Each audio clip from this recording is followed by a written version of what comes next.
Сәлем достар, мен Алибек, бұл Техноказ арнасы.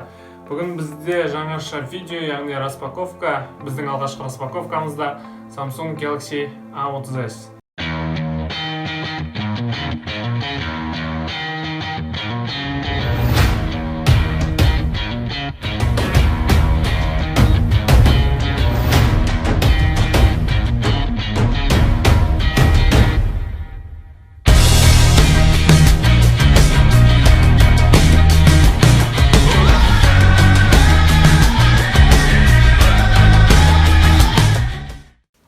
Бірден арқа жағына келсек, бұл жерде айтылып кеткендерден безграничный экран, тройная основная камера және сканер отпечатков в экране. Енді бұл жерде процессорына келсек, 8 ядерлі процессор Samsung Exynos 7910, экран 6.4 дюймді, HD және Super AMOLED матрицамен. Камерасына кейін айтамыз, ал памятіне келсек, бұл негізі Samsung Galaxy A30s-тің екі түрі бар, 3 гигабайт және 32 гигабайтқа және 4К 64К. Бүгінгі біздің обзорда 4К 64. Бірден телефонды алып қосып қоямыз. Телефонымыз қосылып жатыр. Енді ішіне келсек, ішінде сізді бірден макулатура күтіп алады. Макулатураның ішіне қарасақ, керек емес. Сізді қалай телефонмен қолдану туралы, наклейка, гарантийный талон, тағы осы нәрселер. Оны біз былай алып қоямыз.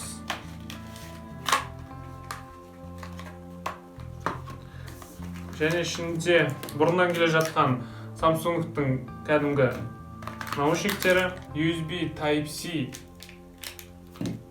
Pro және 5 Вт 2 амперлі қуаттағыш. Енді телефонның өзіне келсек. Осы жерден ашамыз. Бүгін біздегі ақ түсті түрі екен. Корпусына келсек, бірден корпусы пластик, толық пластиктен жасалған. Камерасы 3 камералы, жаңа айтқандай. Ортасында тұрғаны 25 мегапиксельді негізгі камера. Астындағы 5 мегапиксельді, бұл ультра кең бұрышты фото немесе видео үшін, ал қосымша телефото үшін 8 мегапиксельдік камера. Вспышка, Samsung-тың өзінің жазуы. Бұл жердегі жасалуына келсек, кнопкаларына келсек, естіліп тұрғандай дыбысы осылай дыбыс шығады. Барлығы тынық басылады, ешқандай скрипт, тағы басқа нәрселер жоқ. Ал енді астына келсек, астында бұл жерде динамиктер, микро USB Type-C гнездосы және 3.5 аудио джек. Барлығы сапалы жасалған деп ойлаймын. Бұл жерде динамик және ортасында тамшы ретінде камера орналасқан. Бірден қоссақ, бұл жерде Android. Қазір білеміз. Коробкадан Android 9 версиямен келеді екен. Samsung-тың соңғы One UI деп аталатын оболочкасы 1.5 версиямен.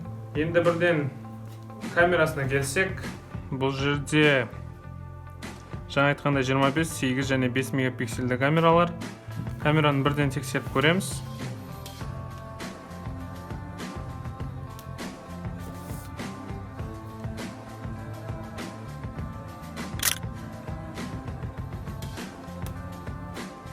Міне камераның тынықтығы осындай. Былай қарағанда жақсы дәрежеде. Біздер видеоның ішіне және де басқа далада түскен үлгілерін тастаймыз. Фотолардың тамашалаңыздар.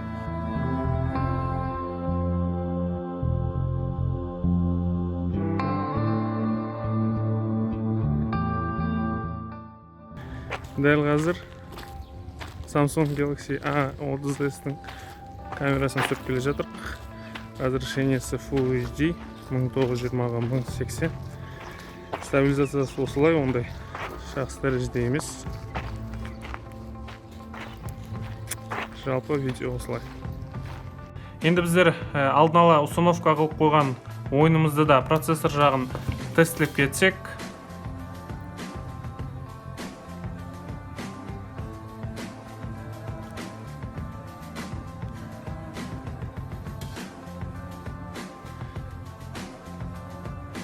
бірден тест қылуды бастаймыз. Міне орташа разрешениемен ойынның ойналуы плавно десек болады, ешқандай қатулар немесе телефонның өзінің қуып атып жіберулер ондай жоқ.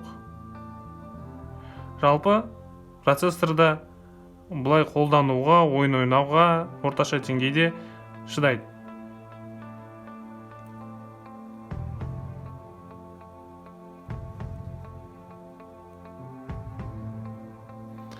Осымен процессорды тексергеніміз жетеді. Ал енді барлық тестлейтін нәрселерді бітірдік. Енді бағаларына келсек, дәл осы ақ түстегі 3.32 гигабайттығы Kaspi.iz сайтында 70 000 теңге тұрады, ал 4.64-тігін бағасын әлі шығара қоймаған екен, таба алмадық. Ол да шамамен 80-85 000 теңге төңірегінде болады. Енді бұл жерде жақсы камералар орташа деңгейдегі процессор. Енді бұл өзінің бағасына тұрарлық па, сол сұраққа жауап береміз. Бұлай қарағанда, өзінің бағасына тұрады, әрине. Жақсы камера орташа деңгейдегі процессор сіздің күнделікті жұмыстарыңызды орындай алады. Егер сіз ойынға қатты берілген геймер немесе фотограф болмасаңыз. Бұлай жақсы телефон. Енді қорыта келсек, мен 70-80 000 теңге төңірегінде осы телефонды алуға кеңес бере алатын едім. Егер видеомыз ұнаған болса, лайк басып, каналға тіркелуді ұмытпаңыз. Келесі кездескенше қош сау.